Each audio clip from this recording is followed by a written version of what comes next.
Hello and welcome to the Wisdom for Life podcast. David Baker, your host, and today is Monday, December 20th. We want to give you some wisdom for your children. As you know, every Monday we give you a topic of what to teach your children and 7 lessons to go with it to take one topic. So we're going to jump right in. This week's topic is finding the right mate, choosing the right mate. What a big deal that is. As we know, the most important decision you'll ever make in life is what to do with Jesus Christ, to accept him or reject him. That decision will affect your eternity. The next most important decision after that is who you marry. It is. Who you marry is going to affect everything that you do. No, the next decision is to surrender to the will of God, surrender to preach. I understand that. That sounds good. But if you surrender to preach and marry the wrong one, guess what? It's going to be very hard to pastor when the pastor's wife won't come to church and hates God. And no, it is so important to find the right one. Solomon teaches his son a lot about this, so we'll go through a few of those principles, okay? It cannot be exaggerated too much how important it is to make sure that you do this. And when do you teach them? From the time they are little. When the time they're little, you teach them these principles. All right, number 1, living in a bad little place is better than living with a bad woman. Living in a bad little place is better than living with a bad woman. Proverbs 21:9, it is better to dwell in the corner of the housetop. That sound like a bad small place? Than with a brawling woman in a white house. Oh, you got a brawling woman? You got a big, beautiful house. It's better for you to live in the corner of her housetop.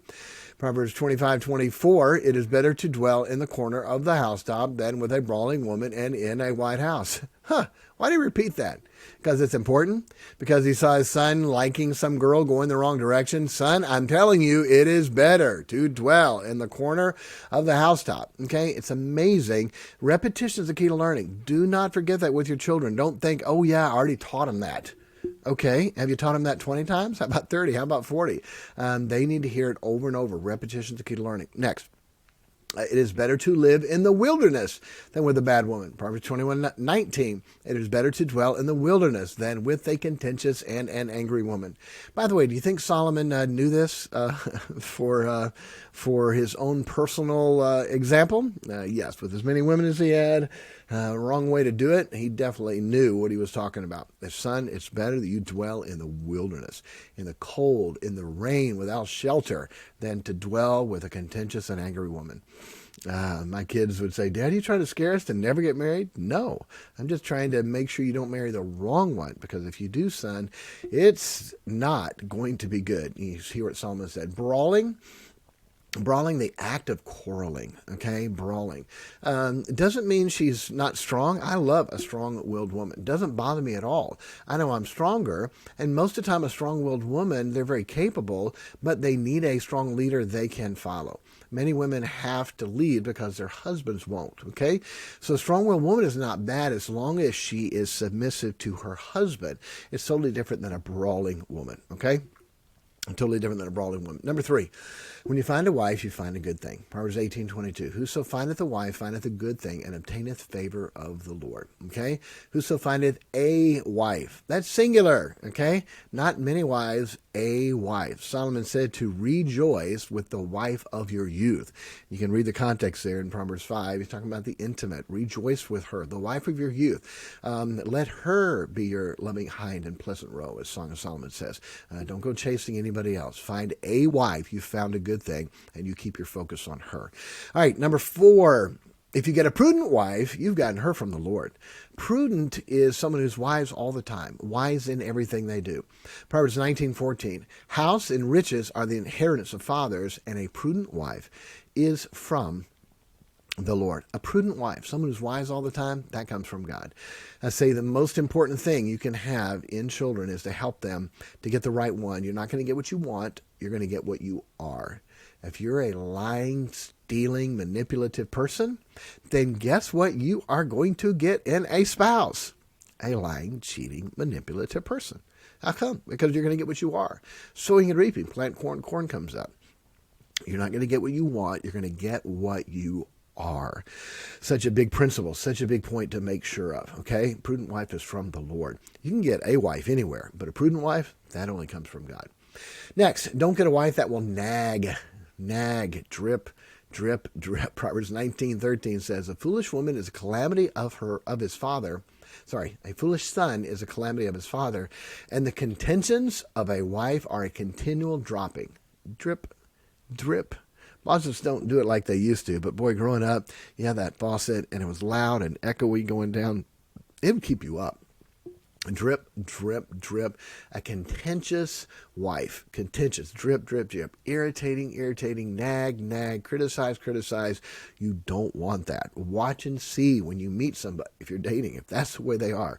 You do not want that. I promise you. All right, number 6. Only God can find you a virtuous woman. You better wait on God. Proverbs 31:10. Who can find a virtuous woman? For her price is far above rubies. Who can find that? God can.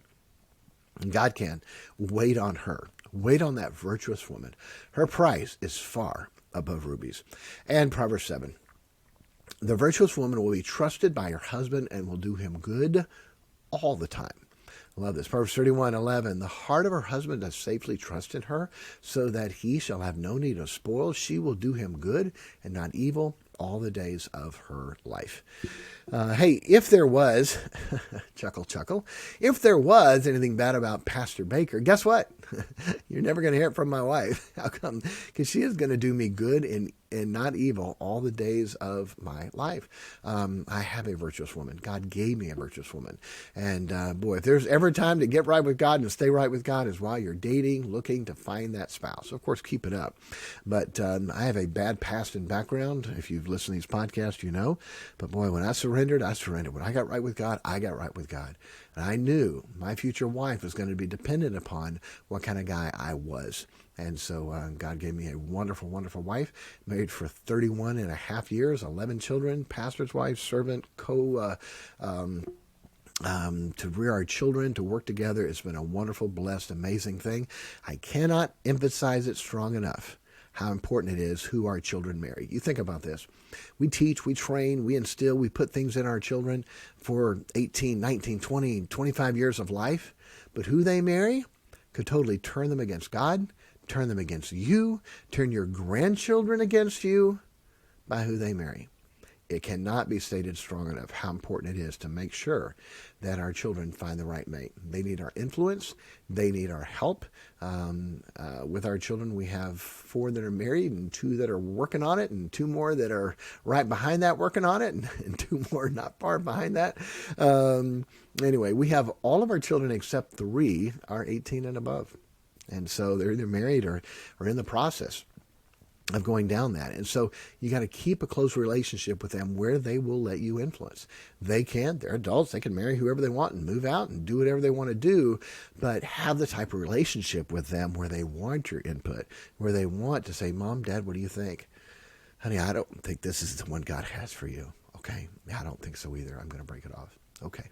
And boy, you'll be so glad that you did that instead of now they're married, now they have children, and now they have to survive and put up with and make it for that time. You do not want that for your children. All right, teach that to your children. Teach it often. Help them with this. Nothing bigger besides salvation than who they marry. God bless you.